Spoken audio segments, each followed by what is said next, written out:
Hello everyone, আসসালামু আলাইকুম। কেমন আছেন আপনারা সবাই? আশা করি যে যেখান থেকে ভিডিওটি দেখছেন, কাছে অথবা দূরে, দেশ অথবা দেশের বাহির থেকে, আল্লাহর অশেষ রহমতে সবাই অনেক অনেক বেশি ভালো এবং সুস্থ প্রতিদিনের মতো আজও চলে আসলাম খুবই মজার এবং হেলদি একটি রেসিপি নিয়ে আপনাদের মাঝে। যারা যারা ডায়েটে আছেন, খুবই হেলদি একটা রেসিপি চান, তাদের জন্য কিন্তু আজকের রেসিপিটি একদম পারফেক্ট। হেলদি রেসিপি বলে যে খেতে মজা হবে না তা কিন্তু না। আজকের রেসিপিটি যেমন হেলদি তেমনি খেতে খুবই মজার। খুবই অল্প মশলা এবং অলিভ অয়েল দিয়ে আজকের রেসিপিটি আমি বানাবো। রেসিপিটি বানানোর জন্য সবজিগুলোকে আমি ছিলে ভালো করে ধুয়ে নিয়েছি। এখানে আপনারা আপনাদের পছন্দ মতো সবজি অ্যাড করতে পারেন, যে কোনো সবজি। আর এখানে আমি নিয়েছি হাফ মুরগির মাংস। মুরগির মাংসটাকে আমি ভালো করে ধুয়ে তারপর লেবুর রস দিয়ে মেখে রেখে দিয়েছি। আবারও ভালো করে ধুয়ে নেব। আপনারা যদি রান্না করেন আপনাদের বাসার সদস্য অনুযায়ী মুরগির মাংস এবং সবজি নিয়ে নিতে পারেন। আর সবজিটা কিন্তু এখানে আপনার যেই ধরনের সবজি মন চায় সেই সবজি দিয়েই রান্নাটা করতে পারবেন। আমি এখানে নিয়েছি গাজর, কোঁচা, আলু, টমেটো, মিষ্টি কুমড়া আর বড় সাইজের পেঁয়াজ আর রসুন। রসুনগুলোকে আমি এইভাবে ছিলে তারপর আস্তই রেখে দিয়েছি, আর পেঁয়াজগুলো এরকম গোটা গোটা করেই কেটেছি, মানে কিউব করে বড় করে কেটে নিয়েছি। তো সবগুলো সবজি আমি ভালো করে ধুয়ে নিয়েছি। এই রান্নাটা করতে আপনার মিনিমাম 20 থেকে 25 মিনিট সময় লাগবে। খুবই অল্প সময়ে রান্না করা যায়। আর এখানে আমি আমার পছন্দ মতো মশলা নিয়ে নিয়েছি। আপনারা চাইলে আপনাদের বাসায় যেই ধরনের মশলা আছে সব দিয়ে রান্নাটা করতে পারেন, আর চাইলে পরিমাণ মতো ঝালও দিতে পারেন। আমি কিন্তু ঝাল ছাড়াই রান্না করি। সবগুলো সবজিকে আমি বড় একটা পাত্রে নিয়ে নিলাম। তারপর এখানে সবগুলো মশলা দিয়ে দেব। মুরগির মাংসটাও দিয়ে দিয়েছি।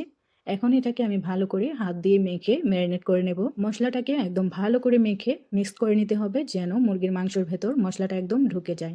তো আমি এখানে 5 থেকে 6 মিনিটের মতো ভালো করে মেখে নিয়েছি। এখন একটা প্যানে অল্প পরিমাণের তেল দিয়েছি, নিচে অলিভ অয়েল। তো তেল দিয়ে আমি উপর দিয়ে সবজিগুলোকে ঢেলে দিলাম। আর এখানে কিন্তু আমি একদমই অল্প পরিমাণের তেল ব্যবহার করেছি। আপনারা দেখতেই পাচ্ছেন যে একদমই দেখা যায়নি তেল, মানে 1 ফোঁটার মতো তেল দিয়েছি। এই রান্নাটা আপনারা চাইলে কিন্তু একদমই তেল ছাড়াও রান্না করতে পারেন। আমি কিন্তু রান্নাটা করব ওভেনে, আপনারা চাইলে চুলায়ও রান্নাটা করতে পারেন। তো এখানে আমি 3টা কাঁচামরিচ উপর দিয়ে দিলাম।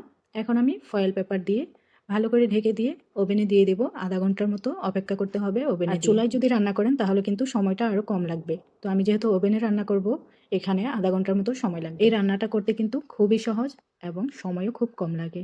আপনি কেটে কুটে রেডি করতে যতটুকু সময় লাগবে ততটুকুই, তারপর কিন্তু আর সময় লাগে না। আমার 20 মিনিটের মতো লাগছে সব রেডি করে।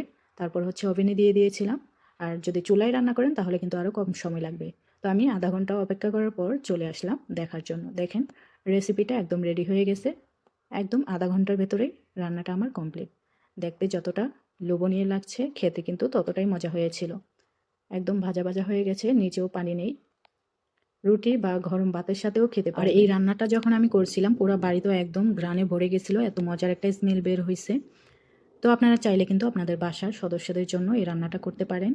আর যারা ডায়েটে আছেন তারা কিন্তু অবশ্যই ট্রাই করবেন এই রেসিপি। দুপুরের খাবারটা যেমন তেমন, রাতে কিন্তু খাবার বানানো নিয়ে একটা টেনশনে পড়ে যেতে হয় যে প্রতিদিন কী রান্না করব, কী খাওয়া যায়।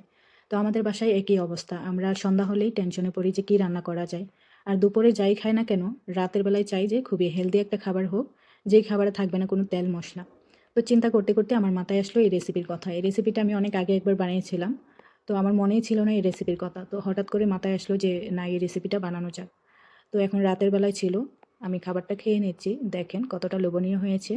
আমার রেসিপিটি আপনাদের কাছে কেমন লাগলো অবশ্যই কিন্তু কমেন্ট করে জানাতে ভুলবেন না। আর ভিডিওটি ভালো লাগলে অবশ্যই একটা লাইক কমেন্ট করবেন। আর আপনাদের প্রিয়জনদের সাথে ভিডিওটি শেয়ার করতে পারেন, আর পেজটিকে ফলো করে দিতে পারেন। আর যারা যারা ইউটিউব চ্যানেল থেকে দেখছেন তারা কিন্তু চাইলে চ্যানেলটিকে সাবস্ক্রাইব করে পাশে থাকা বেল বাটনটি অল করে দিতে পারেন। তাহলে আমার সব ভিডিও নোটিফিকেশন সবার আগে আপনাদের কাছে পৌঁছে যাবে, আর আমার ভিডিও আপনারা নিয়মিত দেখতে পারবেন। তো এই ছিল আমার আজকের ভিডিও। এবার বিদায় নিতে হবে। দেখা হবে পরবর্তী যেই কোনো ভিডিওতে। ততক্ষণ পর্যন্ত সবাই ভালো থাকবেন, সবার পরিবারের সবাইকে নিয়ে সুস্থ থাকবেন। আপনাদের জন্য মন থেকে অনেক অনেক দোয়া রইল। সবাই ভালো থাকবেন, সুস্থ থাকবেন। আল্লাহ হাফেজ।